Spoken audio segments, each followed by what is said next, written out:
regular session of the City Council, Monday, June 14th. And please, Mr. Clerk, call the roll. Mayor Brooks. Here.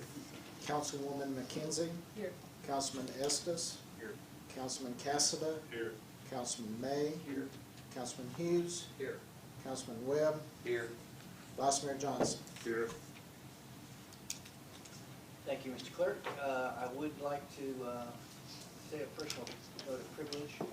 Thank you for all the support and prayers. My mom is in the hospital and I just received word that she's out of her testing and waiting on the doctors to give us more good news, but I did want to express my appreciation for all the thoughts and prayers and text on Mom's behalf. It is our tradition to begin with a prayer and a pledge, and I'm going to ask Vice Mayor Debbie Johnson if he would lead us in the Pledge of Allegiance and then our prayer. Please stand, Vice Mayor. I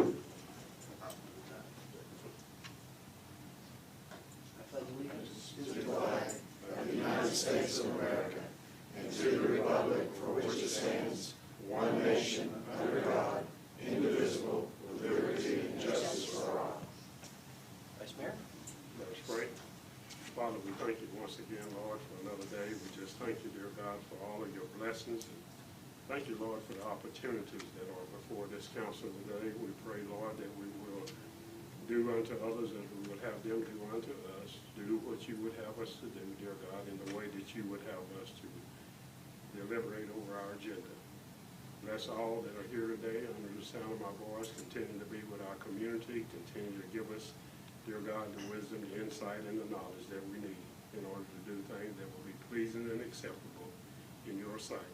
In your name we pray. Amen. Thank you, Vice Mayor, for that pledge. And as Councilman Estes just reminded me, happy Flag Day. So it's very appropriate that we are pledging our United States flag. And I'm very thankful that our local Elks Lodge will be having a Flag Day ceremony immediately following, we hope, the adjournment of City Council. And it is open to the public. It should begin at 6 o'clock. And look forward to seeing you all there if you can join us. That takes us to item number 4 on the agenda, which is the waiving of the reading of our minutes of our past regular session, which was May 24th. It does require a motion. Mr. Mayor, I move that the City Council of the City of Cleveland waive the reading of the minutes of the regular session of City Council held on May 24th and approve them as written. Second. All right, that is a proper motion by Vice Mayor Avery Johnson, properly seconded by Councilman David Mayer. Any comments, questions, or corrections for the minutes? If not, Mr. Clerk, please call the roll. Vice Mayor Johnson. Aye. Councilman May. Aye. Councilman Hughes. Aye. Councilman Webb. Aye. Councilwoman McKenzie. Aye. Councilman Estes. Aye.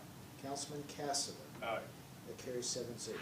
Thank you, Mr. Clerk. That motion passes. It takes us to item number 5 on the agenda, which is special presentations and public comments. We have a couple of those, but first, from our earlier session, Mr. Fabus, if you could help me recognize Assistant Chief who has recently graduated with great distinction. Easier. Oh. I'll let Mark do that. Chief Gibson, you're recognized. Yeah.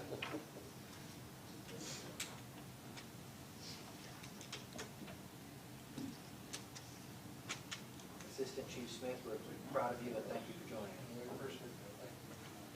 This is Assistant Stacy Smith, who just attended Northwest Command College, the 10-week program, and I'll just let him tell you a little more about it since I didn't attend it.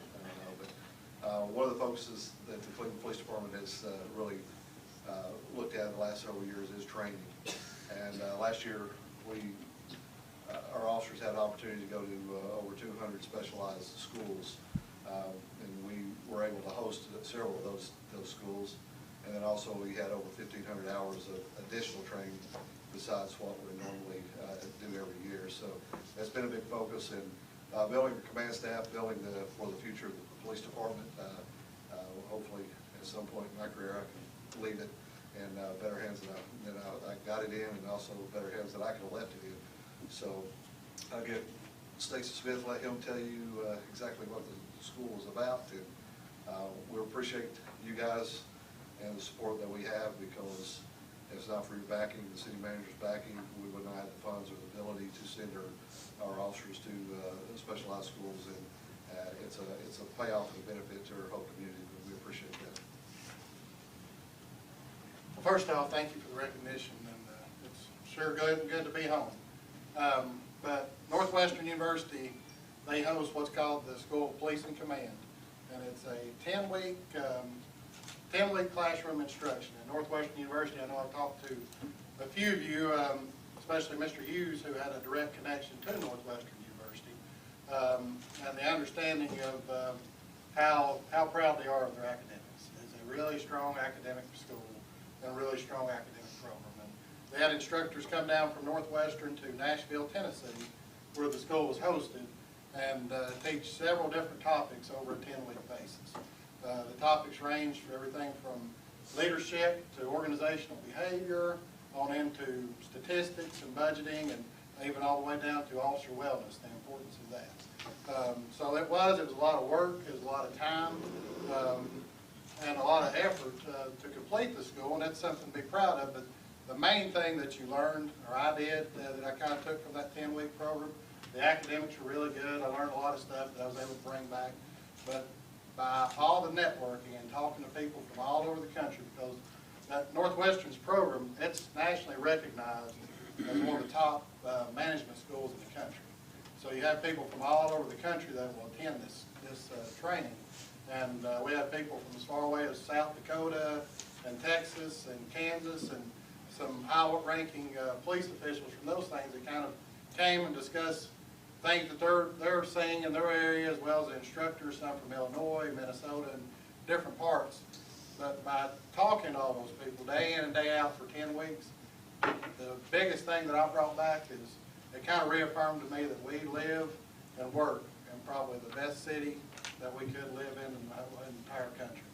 That the things that Cleveland, Tennessee deals with, when we have problems, how we try to work together, not only as members of the public, but the city council, and the city managers, and across the country, a lot of places don't have that. So it's really good to see that, and the main thing I want to say as far as to the council and Mr. Fivas is thank you for the opportunities to do that, not only for me, but on behalf of the entire department, where funding and things to make sure our training is available and make sure our department's as professional as we can be is really, really appreciated. So thank you, Mr. Fivas, Mayor Brooks, and the council for that and the opportunities that we do have, because we are grateful, because it makes us better every day. But I'm telling you, just to talk to people from across the country will make you really, really proud to work and live in Cleveland, Tennessee. So that's something to really be proud of. But I appreciate the recognition. I don't really seek recognition, as most of you probably know, but I do appreciate it, because to me it recognizes the efforts of not just myself individually, but by the entire police department. So thank you for that. Any comments from the council? We're very proud of you. Thank you. Does this make, Chief Smith, does this make you a fan of the Northwestern Wildcat football team? Well, I'm not sure what the record is against Michigan State, but I've seen them in a couple bowl games against Tennessee, and I think they lost most of those. One thing, Well put. Mayor Brooks, when Stacy was a baseball player at Bradley High School, they won the state championship. What year was that? That was in 1995. That's a long time ago. 1995. Yeah. And I will say, Councilman Hughes checked on me a couple of times while I was up there, and I do appreciate that and all the support. Not only him, I know I talked to you, Mayor Brooks, as well. But Councilman Hughes was my principal in high school, and he's been a mentor for several years since then, even during that time. Just the support we have at the police department is kind of the same way with him as the principal. I don't think we had a sporting event or a ball game that he didn't attend. And he was always there, and he always congratulated us after the game, supported us before the game. One thing I do remember walking down the halls as a 17-year-old kid, and I didn't really even know what he was talking about at first, but later on I realized it was a compliment, where he would see me and he would say, "Hey, there's Base Knock Smitty. Are you ready for the game tonight?" And I'd look around, I was like, "Oh, that's Mr. Hughes, the principal, talking to me there." But he was always there, and he's been a mentor for many, many years, so I do appreciate that. Well, you're kind to say that. I do want to say, one time when I talked with him, and he was in Nashville, he said, that Mr. Hughes's paperwork is killing me. There's a I'm lot. having to write all kind of papers. Yeah, there was a lot. So, I'm sure you got a good education. Northwestern's a great school. Yeah, it's something, it's a big accomplishment, but like I said, it's more of a testament to the city leaders more than anything, so we appreciate that. Thank you, Assistant Chief, for a great presentation. And welcome home. Also on special presentations, we have a very special guest, County Commissioner Slater. We're very thankful that you're here. And you have a guest, Mrs. Couch, as I understand. You requested to speak, and so we're very happy to welcome you. And we're grateful for the support from our friends at the County Commission. She's very funny today. This is family. Tommy thinks he's gonna give me a hard time, but I'm not afraid of him. I've been around a long time, I've had to work hard all my life, and, you know, I don't back down from a whole lot. I know you will. But I've got a complaint, that's a legal complaint, and I've brought a little sample right here, and I was talking to Avery out there in the hallway. You see this fly catcher right here? Well, this has been our 10 days, and I've got 2 of them. I'm trying to keep the manure flies from ruining me, that I can live. I have lived where I live for 54 years. I've worked hard all my life. Avery knows I worked at Maytag on a track with no gravy train.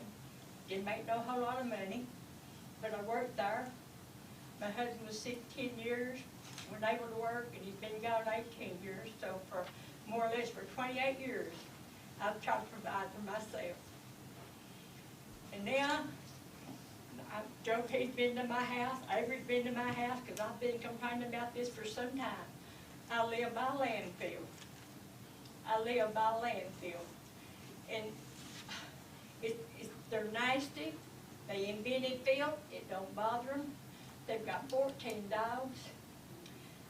That ain't hard enough room for the chickens to all walk. And they've got at least 10 turkeys. And my daughter, she's what bought this flycatcher, brought it to my house. But you know what, this can't keep up. I got 2 of them now that can't keep up. But she was at my house 2 weeks ago, pressure washing my house and my garage, and she put up her hand and the chickens was cackling, the roosters was crowing, the dog was barking. And she said, "Oh Lord, please hush just for a little while." They don't hush. That don't mean anything. They keep cackling, they keep crowing, the dogs keep barking. And the flies will blow you. I've complained about the green flies got to blow me for over a year, and this year it's unreal. But all I'm asking is I be able to go out in my yard and not have to hold your nose to breathe. And you can breathe without breathing manure flies. And if I'm going to have to change this every week, it costs, I've got 2 of them, they cost $5, $10. Well, that's $40 a month. That ain't much money. That ain't when you're drawing Social Security. You got other bills. I got more to do than my flycatcher stuff. And one of them come out there, he told me, a city code man, he told me if they owned that place over there, they could do anything they wanted to. And all I wanted to do was gripe and complain. I said no. And then I sat there pulling weeds. I lost my little old grandson, turned 45 at March the 15th and April 19th. I said to fill his bed and so he can draw his last breath. And I told him, I said, you got to come out here. Now the gopher rats are about to carry us off. And I was up there pulling weeds. And I seen all these holes, and I was raised in the country poor than Joe's turkey. And I should have known it with moles. And I looked around and there said a gopher rat beside me, and I thought it was a squirrel. And it run back in that hole, and I told him to come out there, and he said, all you do is complain, you know? I said, I'm going to come out there, and if I see a rat hole, he said, you going to give me a city cop permission to walk on your property? I said, you walk anywhere you want to. I want something done for for this mess beside of me. And he said, well, if I see any rat holes, I'll make them come out there and spray them and blah, blah, blah. That's just another bunch of lies he told me. But anyway, then when he said, I'll be on Eureka Road, because I was sitting with my grandson. He called me there and he said, well, you know, I went out there and I seen all them rat holes, but if you can get a picture of one of them and send it to me, my daughter said, for crying out loud, can you get a picture of one of them and send it to me? But he said, but you just get you some decon and put down in them holes and, okay. So I waited around a while and the people across the street in front of me was complaining about the rats too. And this brother right here, he lives up the street from me, he can tell you exactly what I'm talking about. Is it not true? What I'm telling you is true, and I've complained about it to everybody. But when they had the picture on the paper about a little farm in the city, hey, I've got more than a farm. You'd have to drive, you'd have to see it. You can't get the picture of me telling you what lives on the other, but before that, the older woman, she was over there and she's walking up and down the aisle where they put that big fence up, and she said, they tried to look in my window. And I walked out and I said, you looking for me? Yes, I am. You complain about everything, but I'm going to put a beautiful fence down through here, and my side's going to be beautiful, and your little delicate eyes can look at the other side. I said, it'll be wonderful. I turned around and went back in the house, but if she wants to know, the fence is up backwards. Nothing on that side of that fence meets city code. Nothing on that side of that fence. If y'all been there, you know, nothing on the side of that fence meets city code. It is a landfill. But then when they put the little farm in the city, they did come out there and make them get rid of the 3 goats they had down here in the front yard. They built another fence up here, and they got some of the dogs here and some of the dogs here. But my daughter was our pressure washer in my house. They was carrying on, and she threw both hands up and said, oh, Lord, please hush, just for a few minutes. I said, what if you lived here 24/7? How would you like that? She said, Mama, you need to record this. You need to take it with you when you go to the city, and so I'm going to play this whole time I'm here. See how y'all got to live with this, and listen to it, and tell me there's nothing that I can do about it. But thank God, another man come. When the little farmer in the city pulled up my driveway, and he said, are you in the Scouts? I said, yes, I am. He said, I'm here to see what I can do for you. He told me, he said, you have got a problem. You have got a problem. And he said, I'm going to try my best to help you. Well, he was back out there Thursday, and he said, but they cussed me. They called me everything but a human being as far as I could see to go around that curve. He said, I talked to that girl and I talked to her plain. She said, now she's 85 years old. She's lived here for 54 years. She's worked hard all her life to have a place to retire.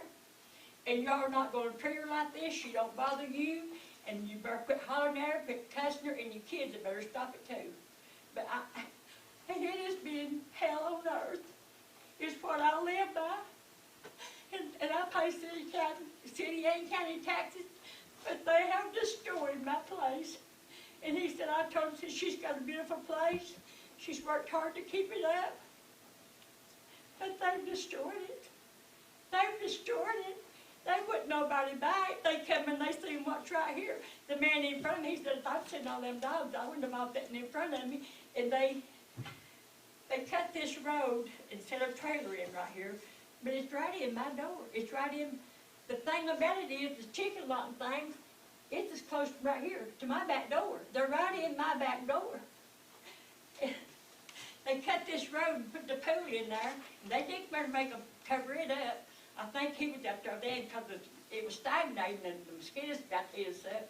But when they cut this road in here, they just turned all the water loose, and it runs right across the street into the man's yard that bought that house. Said if he'd known it, he wouldn't have bought it.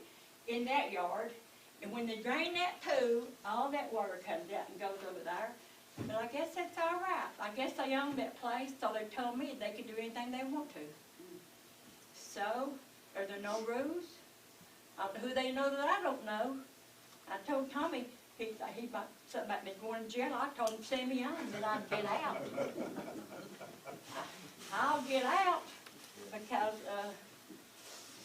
some of my neighbors would come. this neighbor right back here would come and help me get out, because they know what I Yes, put up with. I understand, and nobody's been by her property. Go by there, I asked you to go by there and look. She has she keeps it clean, cut, and manicured, and you look right next door, and you see this place she's talking about. It's like night and day, night and day. And if you go down the street and they're standing out there cussing you and calling you everything but a human being, I ain't bothering them. Yeah. But they have destroyed my place that I've worked all my life to have a decent place to retire. And let me tell you this, and when, before my husband passed away, he sat outside and he got Guillain-Barré and had to, Maytag wouldn't let him come back because they wouldn't release him to go to any job. And it like to kill him because he couldn't work. And I said, Neil, if you're too lazy to work, I'd probably kill you. But you're not able, don't worry about it. But when the tornado came and blowed it, he had a little swing he set in and he just worked it out. And my daughter said, Mom, I've got a swing if you can get somebody to be your thing. So Robert, my brother, he come out and built me a nice place and hung a swing up under it. What you do with it, you can't sit out there. The sense of that, it's stagnant. Well, I don't have these mic. It is terrible. It is terrible. The scent's terrible. The chickens is cacking, the rooster's crowing. And I got one more question. How many animals can you have on a piece of ground that's about from this door over that? How many animals can you have in that, on that? The chickens ain't hardly got room to walk. And I'm not lying, am I? The chickens ain't hardly got room to walk. And you get all them chickens to cackling and the crowing and the rooster crowing and the dogs are barking, and you say, oh, Lord, deliver me. I mean, you know, what do you do? And everybody that comes over, they'll say, Eunice, how do you put up with this? I don't have a choice. I don't have a choice. Thank you, Ms. Couch. So is there a regulation or a ordinance that says the number of animals that can be kept on a piece of property in the city limits? No.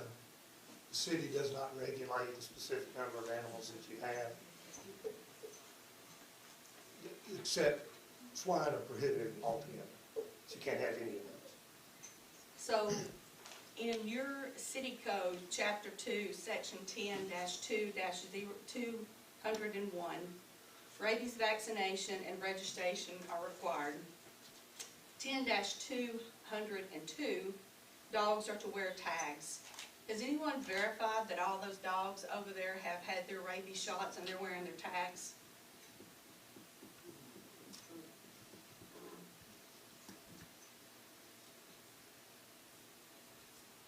Yeah, I'm not sure we do that with any dog. Or, I mean, if it's requested, we'd be more than happy to go and check. Section 10-205 says, noisy dogs are prohibited. No person shall own, keep, or harbor any dog which, by loud and frequent barking, whining, or howling, disturbs the peace and quiet of any neighborhood. In Chapter 1, in Section 10-103, it talks about pen or enclosure to be kept clean. When animals or fowls are kept within the corporate limits, the building, structure, corral, pen, or enclosure in which they are kept shall at all times be maintained in a clean and sanitary condition. The evidence of these flies leads me to believe that that is not a clean and sanitary condition that Ms. Couch is living next to. 10-105 states that keeping in such manner as to become a nuisance is prohibited. No animal or fowl shall be kept in such a place or condition as to become a nuisance because of either noise, odor, contagious disease, or other reason. A public nuisance is anything that is injurious to health, indecent to the senses, whether it be stinky garbage, noise, etc., unlawfully impeding free use of the streets, like a car parked in the road, blocking traffic, or obstructing free use of property so as to interfere with the comfortable enjoyment of life or property. Clearly, Mrs. Couch cannot enjoy her property due to the noise, smell, flies, and other things that are going on beside her. I know that this has been going on for over a year. I don't know how many times Councilman Johnson has been there. I know Councilman Webb has been out there. I think Mrs. McKenzie has been out there. I've been out there, I don't know how many times, but clearly there has to be something that you as a body can do to try to address her issues. Well, our code enforcement officers have been out there a number of times in the last year, and I think twice in the last month. And I think she mentioned that I think they did give them a warning letter. Warning and then a violation. About a month ago, and then they did a checkup last Thursday. Last Thursday. And they found everything was within the city code except for, There's 3 inoperable cars, 2 or 3 yeah. they're having to move. and our code enforcement officer met with both parties and is trying to mediate the situation.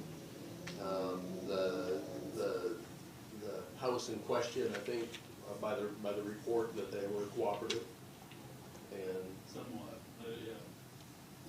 But see, it would be nice to know that, because I know she has reached out and not gotten responses. I have reached out and not gotten responses either. yeah, well, they went and they talked to her directly. But did they tell you what they were doing? Did they tell you that they had gotten a citation? They had cited the people? The man that was there, the last man that was there has been the only one that come out there that even act like he wanted to help me do anything. And he told me, he said, you have got a problem. I have talked to him. I told him that you lived here 54 years, you worked hard to keep this place up, and they're not gonna run over you, and they better stop cussing you and hollering things at you when you go up the road. They better leave you alone. Right. And that was our code enforcement Yeah. officer. That's the only one that's ever been out there that. And he was out there and spoke with you twice, one about a month ago. He was up the first time this one come, when they had the picture on the front page of Banner, Little Farm in the City. I Yeah. was out in my yard next morning, he pulled up there, in his cap, I said, yes, I am. And he said he'd come to see what he could do for me. Right. And he He has a scheduled follow-up visit with them that's coming this week. Thank you, Jonathan. Do you know when there's a date where you think all of it will be cleaned up or their issues will be solved? No, we have to go through a process, and so we have to keep following, but giving them so much time to do certain things, but then after a while, if they stop becoming cooperative and start just ignoring us, then we'll start the finding process. Okay, all right. Thank you, Jonathan. Thank you for the opportunity to come and speak today on Ms. Couch's behalf. If you haven't been out there, I would like for each one of you to go out there and check it out, because I guarantee you that you would not want what she's living beside your home. Thank you, Not all Commissioner. the dogs barking and the chickens cackling and the roosters crowing and Lord have mercy, you can't hear yourself think. And I said, I'd look forward to retiring and be able to come out here in the tree and drink a cup of coffee. Hey, you have to have a clothespin on your nose. Thank you. Thank you, Ms. Couch. He said he told her that she better get some lime down there and start screwing. But what you need to do, you need to live where I live. Just walk up there to that beautiful fence she put up there that was my delicate eyes put over to the other side. Yeah, the fence was backwards, but filth don't bother them, because right here that went up into their house. Well, look on the side of the road. I'll throw the trash out on the side of the road and don't ever move the cans off the road, but right beside that house is just garbage, and it's rained on. It is pure filth. Thank you, Ms. Couch. Mr. Kimball, I'm going to ask, in the minutes from the May 24 meeting, we had talked about different cities that had different options, and there was a comment recorded in the minutes that you were going to bring some different options to the June 14 meeting. I can give you some information. Yeah, I mean, we were out there today, and I think there were only 2 dogs.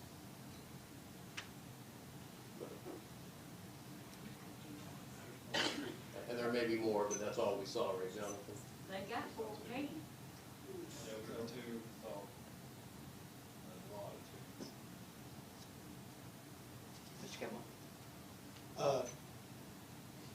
Ms. Slater asked about the number of dogs. Vast majority of cities in Tennessee do not regulate dogs by the number of animals. There is an MTAS survey available from 2013 that shows there are 4 or 5 cities that do, but they have exceptions for breeders and dog kennels, but the vast majority, including Cleveland, don't just regulate them by number. Those that do ranged anywhere from 4 to 10 with an actual numerical limitation. So they just, some cities just arbitrarily say you can't have more than this number of animals, okay? Now they also have the same sections that Cleveland does, which most cities do. It's a model code about noisy dogs, and the pens have to be kept clean, barking dogs, and all those types of things that Ms. Slater read. Some cities, a few, particularly bigger ones like Chattanooga, limit certain types of livestock animals like goats and chickens to what they call agriculturally zoned land or attractive land that's a certain number of acres. So for example, Chattanooga says you can't have goats or chickens unless it's zoned. We have RA in Cleveland, okay, RA zoning, whatever their equivalent is, or if the tract is a certain number of acres without regard to what is zoned, okay? So that's the way some cities deal with that. Some cities, a fair number, with regard to fowl, which chickens obviously would be, they have distance limitations from residences in their codes, and many of them will say 500 feet from a residence, but they all say unless allowed by the health officer. So some of those cities must have a health officer that can grant an exception and allow you to have fowl closer than the 500-foot distance limitation. And then some cities do have specific pen and enclosure requirements for domestic fowl and birds. Knoxville is probably the most elaborate example that I could find. It goes into how big the coop has got to be, and whether you can have hens, and how many hens, and whether you can have a rooster, and if so, how many roosters. It gets into the real weeds on that. But so in Knoxville, you can have chickens and roosters, but there are very precise rules about where they got to be in an enclosure and what type of an enclosure and how far from a residence and all that kind of stuff. You have an animal control board. I know y'all know that, but I don't know if this is something, if you want the animal control board to look at some of these other ordinances from other cities and say, hey, this would be good for Cleveland. Maybe they'd make a recommendation, or you could look at them yourselves. I could give you whatever examples you want. I'm just not sure really what you're looking for.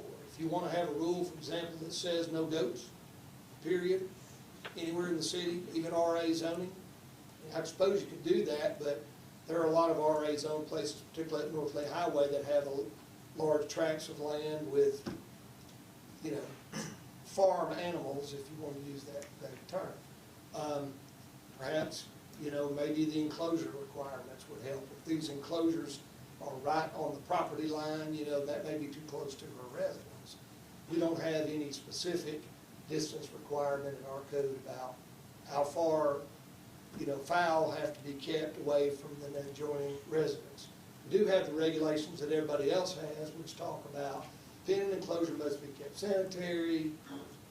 The one Ms. Slater read about nuisance, noise, odor, contagious disease. Noisy dogs are specific. There's a specific section on barking dogs, and if that's a problem, that gets cited to city court 2 or 3 times a year. That's already on your book. So now the question y'all might want feedback from your animal control board is, do you want more rules that you on top of the rules you already have?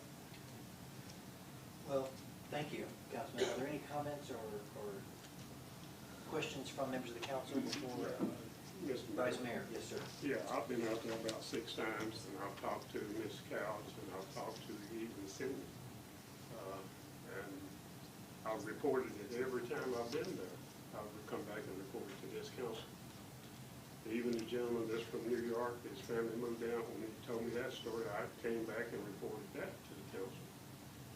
But then I began to run into what we're hearing here today about what other communities are doing, and that kind of upset me because I'm one that like to set the pace. If it's not right, if it don't fit, change it, make it right. And you know, I'd really appreciate you, Eunice, coming to this meeting and sharing how you really feel, because I seen, when I was out there, it was a mess. The 14 dogs I saw, they were there when I was there. At one time when I first started, the goats and the chickens and all of that, I've seen all of it out there, every bit of it. The land, the trailer, everything that's out there that is, to me, it is a nuisance, because your place is immaculate. I mean, everything is kept up real good, and that would make anybody angry to realize that here I am working and keeping my property up, and then my neighbor next door just got everything going on, and it just keep getting worse and worse and worse. It's been reported by me and other members up here on the council. We have reported it, but we haven't done anything about it. But I can assure you that if I sit here, I'm going to see it, and I do see it exactly the way you see it. I would hate to think that I had to come home and live beside the condition that you're living in. And I apologize to you because we haven't done anything about it, because you have reported it. You reported it to me, and it's in District 2, even to Ms. McKenzie. You reported it to her, reported it to her husband, Tom Cassidy, another councilman has been out there. All of us are in agreement that we need to do something. And so we're at the point where we really need to do something. And the city manager, we've talked to him, he's been out there, and Jonathan Joby, and our attorney, and right now is trying to come up with a remedy and something else that we can do to make conditions better. This council will do something better, I guarantee you, because it is a terrible, terrible sight out there. And, Mr. Mayor, I just wanted to know that we have been coming back and working with the court. It's a real sensitive issue. It's a real tough issue because you don't know about how many dogs. Somebody said, well, I got a dog, he got pups, and he had, there's 8, and we only can have 5. Well, we got to work out a remedy for that situation. There's a lot of little things behind the scenes that's just going to happen. And Ms. Ghostin came in with this lady here, and she's got the same conditions where she lives that you've got where you live with units. And we really do need to do something about it. It's time for the city of Cleveland to step up and say, hey, we're the city of Cleveland. We need to do some things to protect people's property, their value, and get rid of all these nuisances and all these things that are bothering the citizens of Cleveland. There are some nuisance restrictions and things that we can do, and just because the dogs barking. Thank you. And I remember we used to do those things. And they but just we keep didn't. hatching off more chickens and more chickens. Yeah. Councilman Cassidy, do you have a comment? Okay, Councilman Estes, does not require a motion. Councilman Estes, you have a motion? That would require a motion.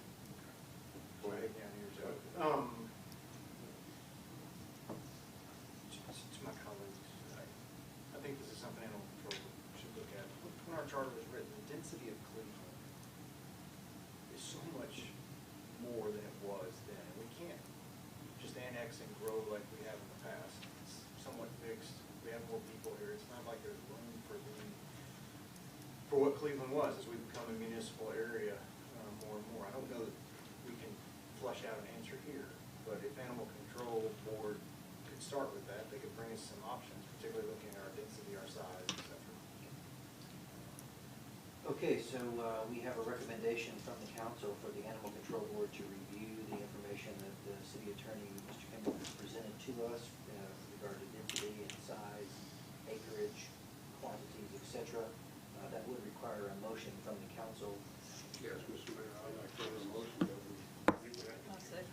All right, so we have a motion from Vice Mayor Johnson. We have a second from Councilwoman McKenzie for the Animal Control Board. And do you want to put a date certain on, Mr. Fivas, can you tell us when the Animal Control Board meets next?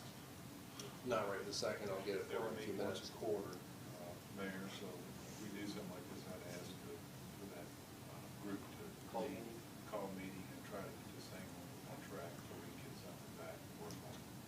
Okay, so, Mr. Clerk, if you could help me articulate that correctly in the minutes, that the council is making a motion by Vice Mayor Johnson, seconded by Mrs. McKenzie, for the Animal Control Board to review the options from the city attorney, and that we were requesting them to have a called meeting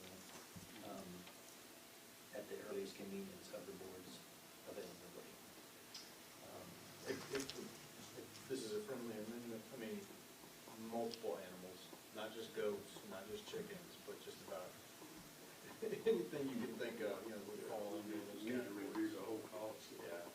Clean it up. And Mr. Fivas, if you could please notify the council when that call meeting is set, so that those of us that want to attend. I'll have Sue have you notify you. Great, thank you. All right, that is a proper motion by Vice Mayor Johnson. It was properly seconded by Mrs. McKenzie with an amendment to a friendly amendment by Councilman Casta. If you're acceptable to that, I see you nod in the affirmative. Mr. Clerk, please take the roll. Vice Mayor Johnson, Aye.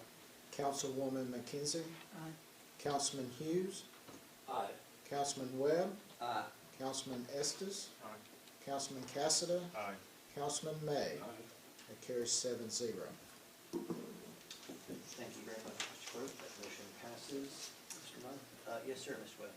I just wonder in the meantime, because it will take a while for this group to meet and to try to develop a solution to this, but in the meantime, encourage our codes department to keep a constant eye on this. They're aware of that. Okay. Thank you.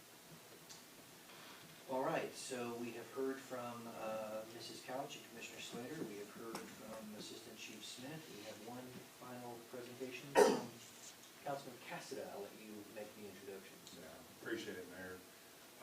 Just like Bill said to my colleagues, about the pickleball courts, we've been having some things happen out there where people get very aggressive and bullying. I met with the group, both sides, a couple weeks ago, trying to mediate this situation, and it seems like it's escalated more. We had another incident Saturday that was, I don't want to see it get to. I think that our city parks should be a place that we can go and participate and exercise and get out without people harassing or bullying people. I've got a few ladies here. One's my wife, Denise, and Renee and Jessa too, would like to approach the council and speak about their instance. They go out there every day in the mornings, but I'd like for them to express what they've seen and what they've been a part of, and, you know, hopefully we can resolve this thing where we can come together in this part, so. Thank you, Councilman. Mrs. Cassada, you are recognized. Go Jess and go first. We'll just come together. Okay. If you'll state your name for the minutes. Hey, I'm Jessa Miller, and I am a resident of the city of Cleveland. My friends and I have taken up pickleball. We've been playing for about 2 months, and in that time, I would say that we have been what I would consider to be bullied. We've been harassed. We've been yelled at. We've had our games interrupted, and I'm talking about the courts at Tinsley Park. We've had people come into the middle of our games on our courts and tell us to move, tell us to leave. We're not playing how they want us to play. We're not doing it how the league does it. It's been pretty regular and pretty constant and kind of dumbfounding. You know, we started to kind of question why this league has so much authority over these courts, and talked to Councilman Cassada about it. He did call the meeting. We met with some representatives of the league, the city manager, someone from Parks and Rec, and a couple of us who kind of felt harassed and bullied over these public courts. We learned at that time that the league says anyone can join, but it's not run by the city. It's not a city league. Although the city does buy the pickleballs for them, and it does reserve the courts for them for multiple blocks, multiple times weekly. And quite frankly, I think some of those times are prime times for members of the city to play, like all Sunday afternoon. We also learned that during some of those blocks, they play this ladder where only 36 people total get to play for the entire block. And while admittedly not all of those people are residents of Cleveland or Bradley County, we were assured that afterward they go out and eat here or they fill up their tanks. And it, you know, it feels like it's kind of at the expense of residents. But at that meeting, they indicated they had no idea there was any bullying or harassing going on, which seemed a little bit strange given that both the representatives at separate times had kicked us off courts, even when there were open courts available. But be that as it may, they assured us they would address it with the league. And since that time, like Councilman Cassidy said, nothing has really changed as recent as Saturday. They were coming onto our courts. We weren't playing how they wanted us to play. We weren't moving. We weren't doing all this. They were cursing at us. They were yelling at us.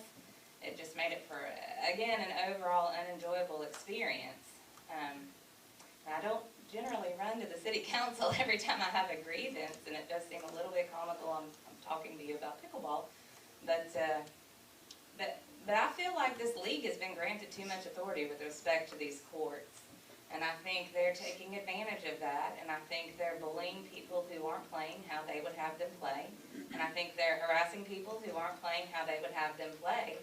And I think my position is validated by what I've learned from surrounding counties and what's been going on with their courts, which I'll let Denise speak to. But I want to be able to go out to pickleball courts and enjoy a little recreation with friends and family, and I support groups coming together with like-minded, desires and competition and all that, but not at the expense of others in the city. So, as comical as it seems, I'm asking for some pickleball help. Thank you, Ms. Leonard. Hello, my name is Denise Cassidy, no relation to Tom here, Joe. Maybe not this. Mr. Hughes was also my high school principal, and he's been my mentor. Without hours of doing my algebra in his class, in his office with Mr. Frazier, I probably wouldn't be the person I am today.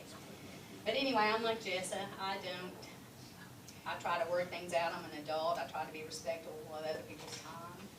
And playing time on the court, we've been there multiple times and have literally been harassed.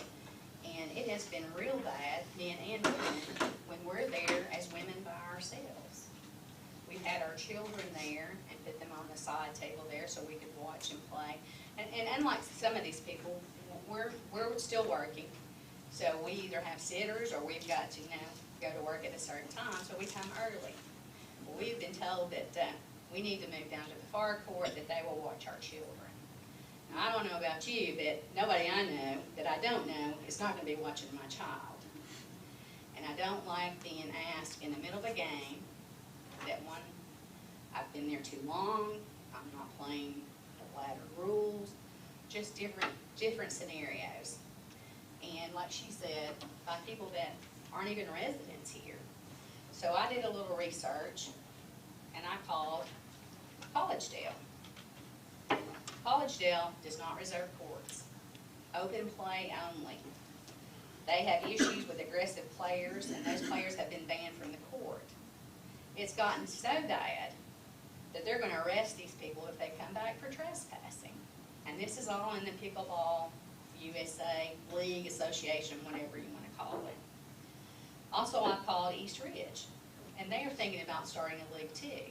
It will not be a private league. It will be a league that is run by the city of Cleveland. I have no problem with competitive play. My kids have all played in competitive sports. And one thing I remember about that when they were playing was that the coaches always told them, when you put the uniform on, you represent. You represent the school, you represent the team, you represent the community. And we've been told that these people don't represent pickleball, or they're in association with the pickleball league. So to me, somebody needs to bear responsibility for not just us. We have witnessed other people, other families, being told to leave, or to move, or you're not qualified to play on these courts, you need to go somewhere else. And I'm just wondering, when it's a city park with open play, what does that exactly mean? Is it open to the residents of Cleveland, or are we dictated by this private group? And that's my complaint. I just, like I said, we try to resolve it ourselves. I have basically let it go until Saturday. And Saturday we were approached by two very, very aggressive men that if a couple people had not have left, we probably would have had to call the police. And that's not what the city of Cleveland represents.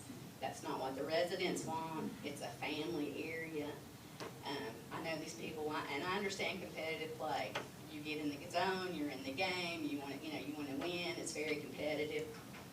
We're not competitive. We're just a group of ladies that want to go out and play with our friends and our family. We don't want to do the ladder. We don't want to do the league. We just want, in fact, when they do play, they take up most courts.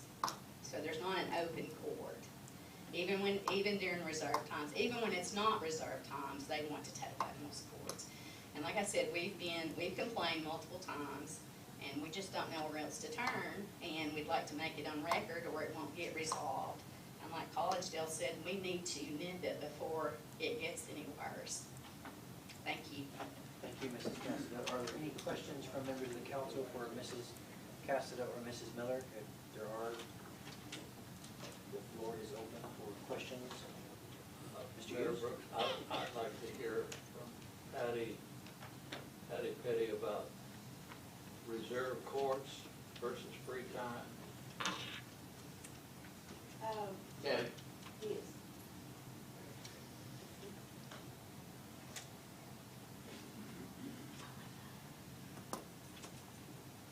Mayor, when she's coming up here too, I do want to thank Joe and Patty both for working with the groups. They did a wonderful job and try to resolve this issue, but I think it's gotten out of their reach now with this group. Okay. Ms. Petty? The Ladder League has, I think, like 4 different slots reserved, and we feel like a lot of this will get What resolved. percentage of the time do they have? Pardon? What percentage of the time do they have? It's 8 or 9%. It's 25% on the weekend. Yeah, if you just take, Joe, that statistic can be swayed, okay? If you just take the I'm just weekend- asking her. Okay. I mean, I don't. But I'm, in fairness, I'm gonna ask a question too on that. You talk about the weekend by itself, 4.5 hours, not a weekend play. That's where I have heartburn at. And I said that to them, I said it to you too.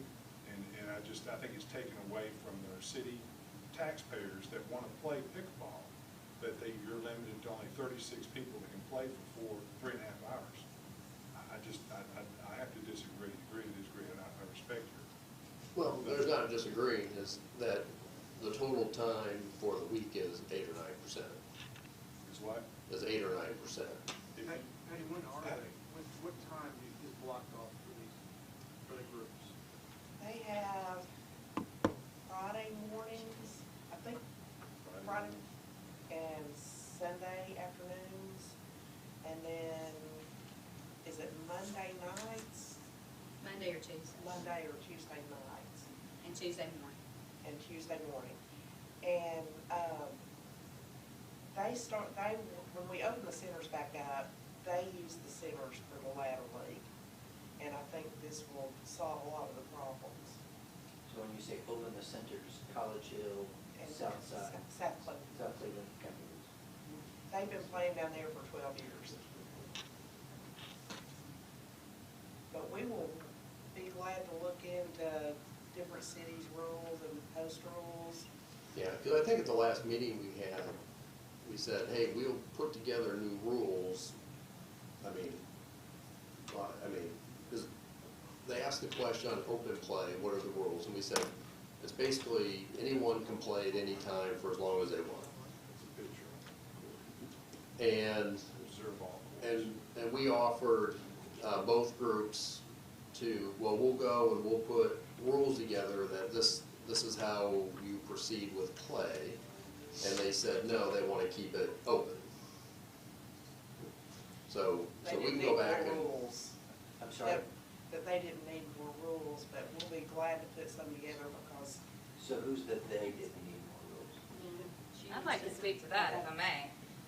So what the league does is they come and if, they play a game and then they move down.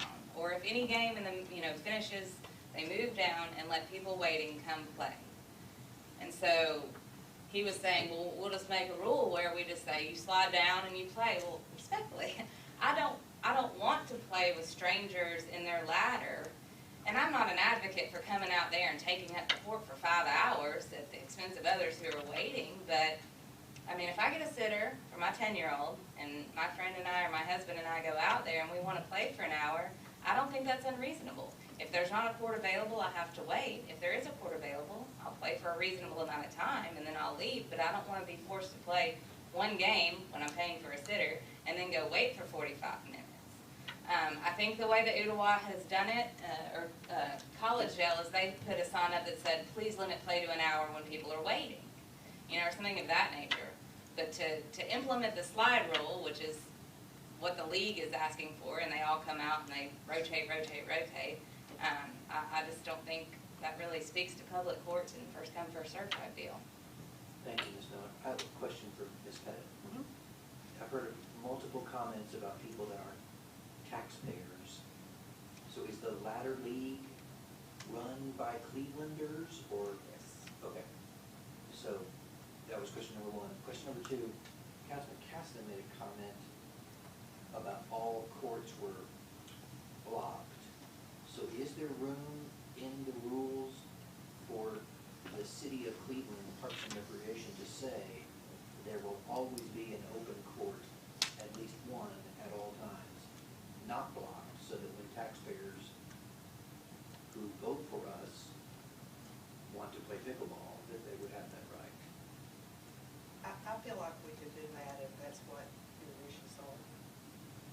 Right now, all courts are reserved. Anybody can get on there anytime they have a ladder.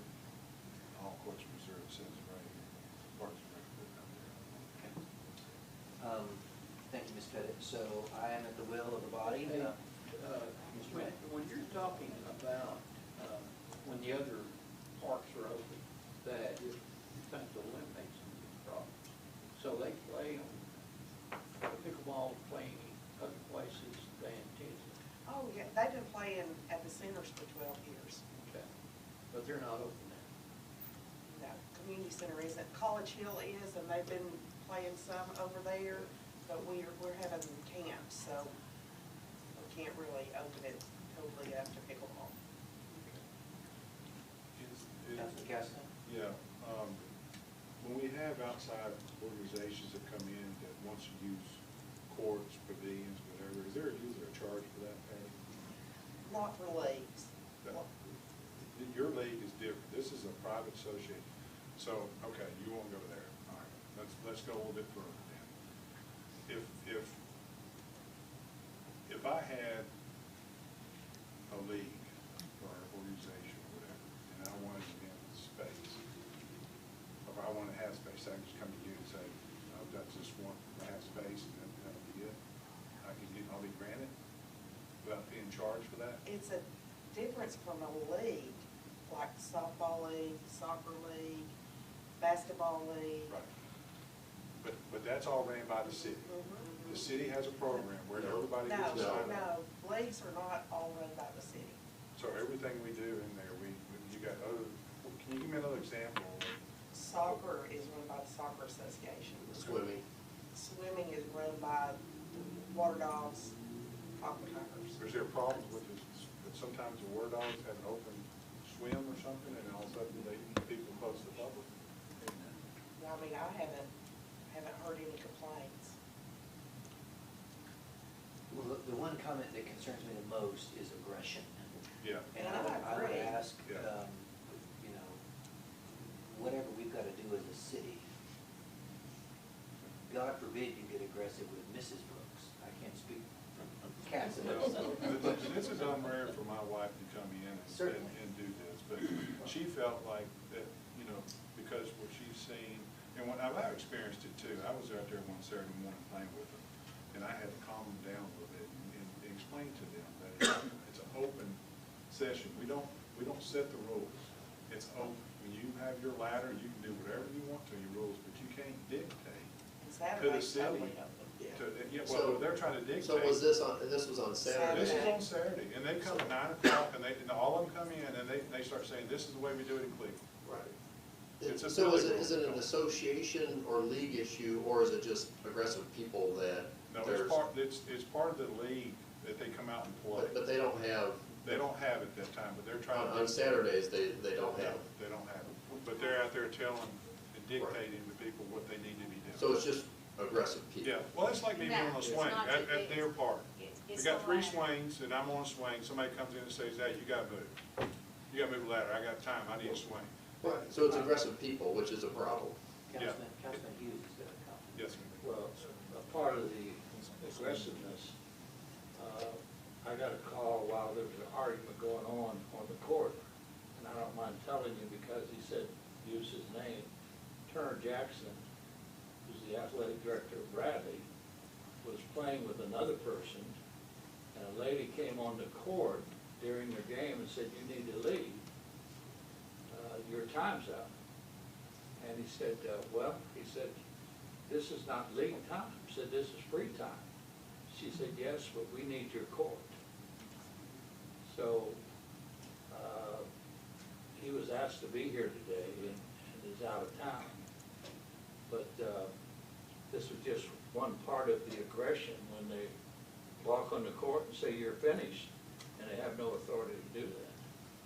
You're right, Mr. Hughes, and it's happened one other time. One of the ambassadors, when the girls were trying to finish up the game, they played from 8 to 9, and they were trying to finish the game. One of the ambassadors came through the court and said, 9 o'clock, ladies, you don't need to leave the court, and just walked right through the middle of the court while they were playing.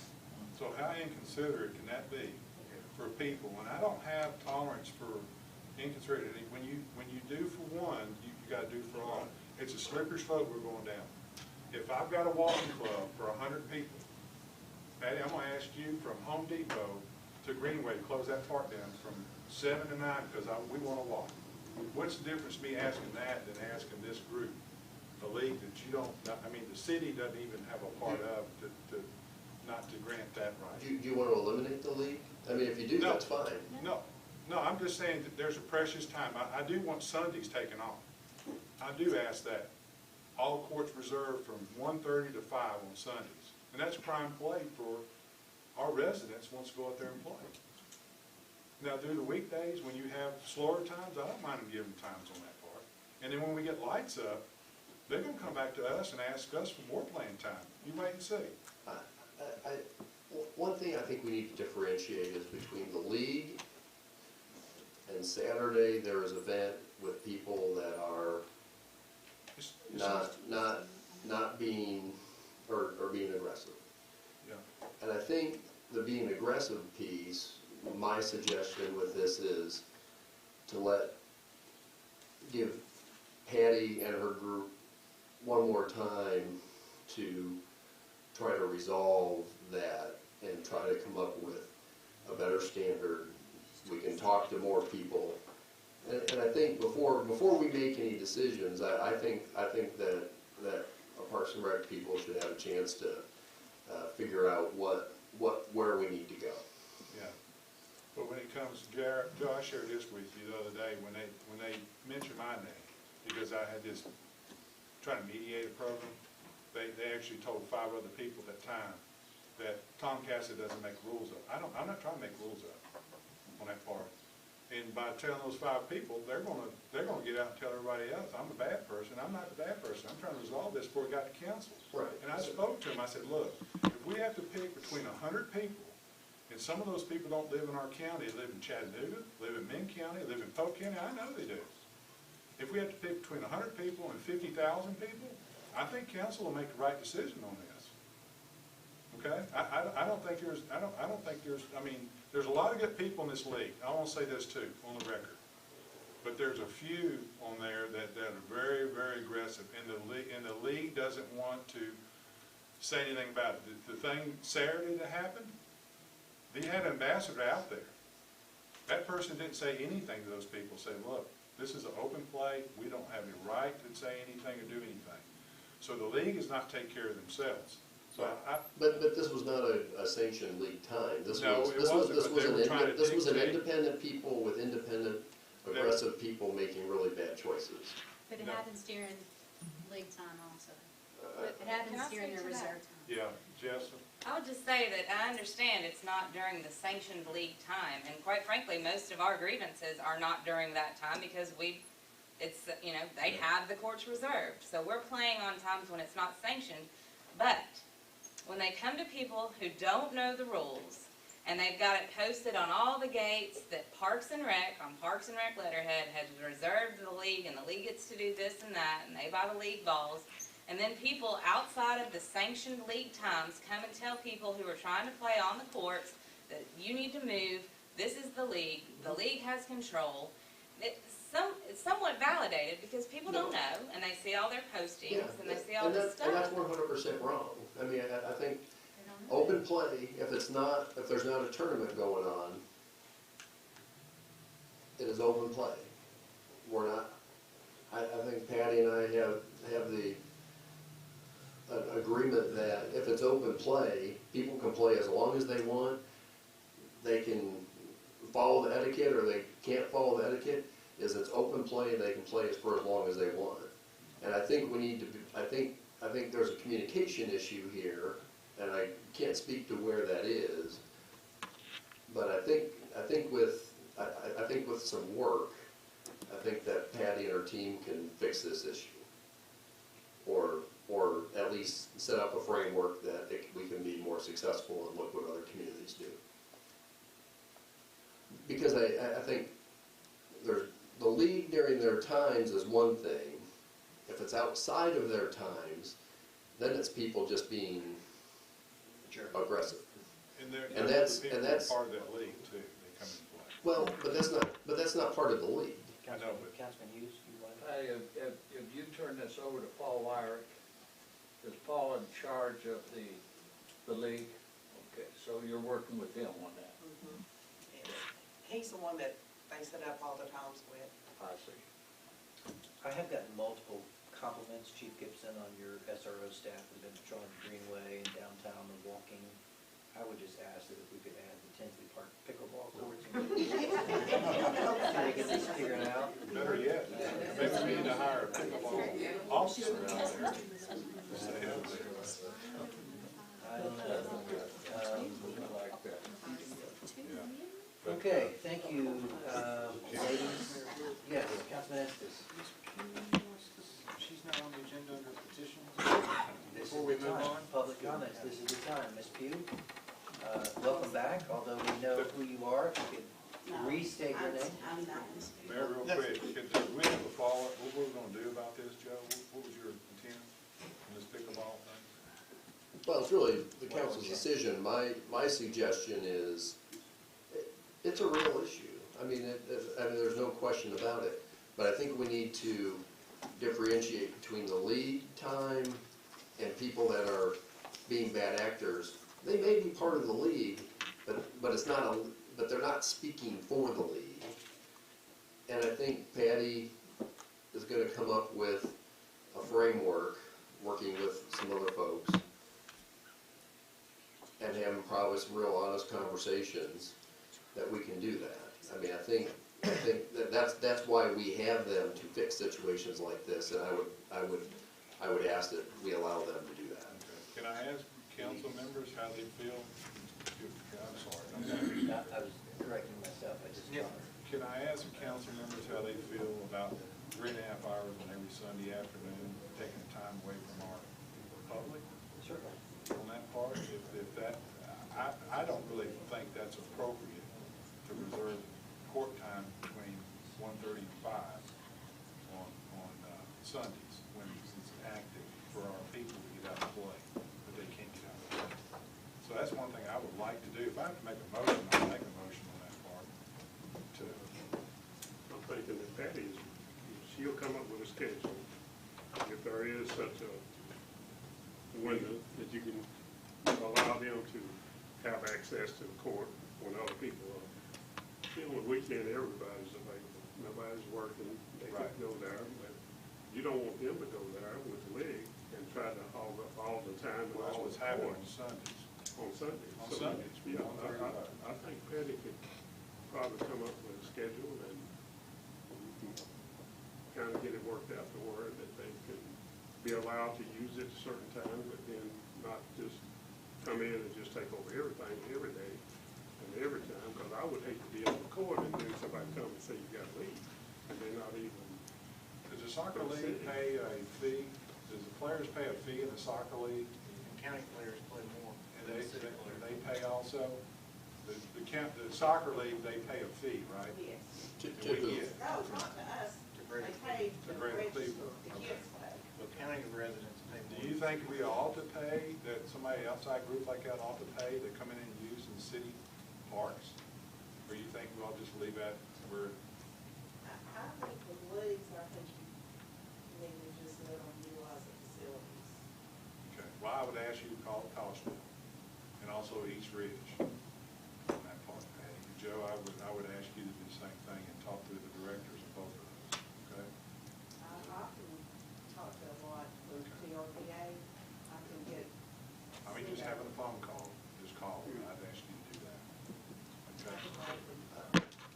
The good thing is the pickleball courts are very popular.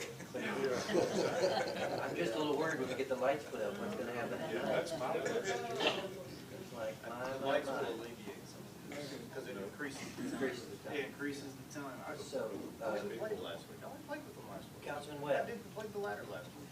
Don't tell me. I just need some help in understanding this, so help me understand it. Is there a 7-day schedule that's now effective that says on Monday, during these hours, it's open time, on Mondays, during these hours, it's league play? Yeah, it's posted. It's posted. And it's posted. And Just there's league play. one of those for every 7 days. Just league play. Open play is not posted, just league play. Well, everything else would be open. Well, it doesn't say that, this is what they got out. It's assumed, David, you're right. It's You're right. assumed, it's assumed. You assume that everything other than what's posted is league play, is open play, correct? It doesn't say that. It doesn't state that. But it's, you could, I guess you could assume that. I just wonder if you made Well, that designation. that would it help. be- That would help, because everybody would understand what the rules are, and they can go by the rules and whatever the state, the open windows and all that you said. And that would help. Yeah, the question is, what are the rules during open play? These women are being forced into a system that they don't want to be in. Right. Or actually, yeah. They don't have, under Patty and I's interpretation, they don't, at no time do they have to get off a court for someone else because there's no authority forcing them to get off. They can be there all day long and do nothing. There's common sense and etiquette that kick in, but that's the definition of open play that we've got. Now, it is disconcerting if people are pressuring people, but I think that that's what we'll task Patty with, is coming up with that definition of open play. What does that mean, so that there's clarity? So if someone comes up to someone and says, you need to get off the court, we want them to be able to point at the sign and say, the sign says I don't have to move ever, or whatever the eloquent way to say that is. That's the clarity, is we want to be able to have posted that anyone out there can go and point at something and do that, and that there's an understanding. Unfortunately, in the city with Spirit, we even have to have this conversation. Exactly. But that's another sermon for another day. It's a kindergarten trial. Mrs. Goldston, Miss Elise Goldston. Yes. Has appeared before us on the May 24th in the minutes. Welcome back. Thank you.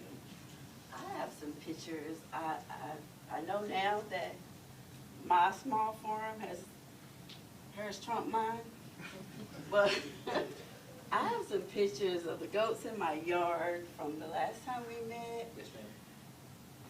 He has actually put him in his backyard with his, just divided by a fence. So he takes his cars, and he puts one on this side, all the way up to the fence, one on this side. So the dog is confined to the front and won't eat up the goats. The goats are in the back.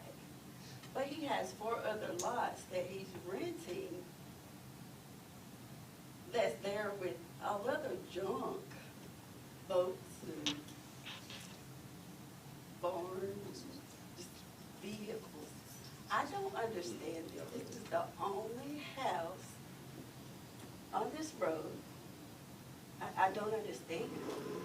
Everyone else's yard is kept nice and clean, even the apartments in front. And the smell. So with listening to everything that you said while she was making her statement, the one thing I didn't hear that was said before, she asked if the health department could get involved. Has that been asked or stated, or have they been contacted as far as the smell? Because we've had 3 deaths in the community, and while talking to one of the ladies that lives a block away, they're smelling it over there. So, I mean, I wish that something could be done. And I know y'all got a lot on y'all with hers, but I'm tired of talking to my neighbor. And as far as the dog barking, I stopped a policeman one day, and he told me, he said there is a bark law that cannot have the dog out barking constantly after 10 o'clock. He talked with him, so he did take the dog, he does take the dog in the house at around 8:30, 9 o'clock. You know, I told him it's right there at my fence, my bedroom is right there. And I was like, I got a job. I get up at 4 o'clock every morning. I need to sleep. But he was ignoring me until I stopped the police officer. So I thank you for continuing listening to me. But we got to do something about all this that's going on in these neighborhoods. I'm thankful that you were here earlier. You heard the motion in a second for the Yes. Animal Control Board. I guess we had testimony, Mr. Fivas, at our last speaker, Mrs. Couch, that you and codes had been there. So my question would be, have we visited Mrs. Goldston's as well? Yeah. And we've given them a warning letter. Okay. How do you judge, Jonathan or John, we talked about it a couple, 3 weeks ago, how do you judge odor? We actually haven't, I think the warning letter is that we actually haven't seen the odor, not saying that there isn't when we've been out there, but since we've gotten the complaint, we put that as a warning letter to take actions to try to reduce any potential odor. But when we've been out there, we haven't smelled it. It's hot. It's there. I am no way saying that it is not, but when we have been. Is there an objective measurement of that? There's There not. isn't, okay. To the reasonable person, I mean, it's really a reasonable person standard. Yeah, Ms. Couch's, his office. Right. Mr. Mayor, on that point, I'd like to add to it, I live a block. You could state your name for the Ms. record. Golston. Although they know. Michelle Golston also. We've been here several times, and the concern is getting real, because it's not just us, and it's not just this cow, this goat, this sheep. Now that we are coming back out into the world, we realize that some neighbors are not the appropriate neighbors that we need to have, because they don't live the way that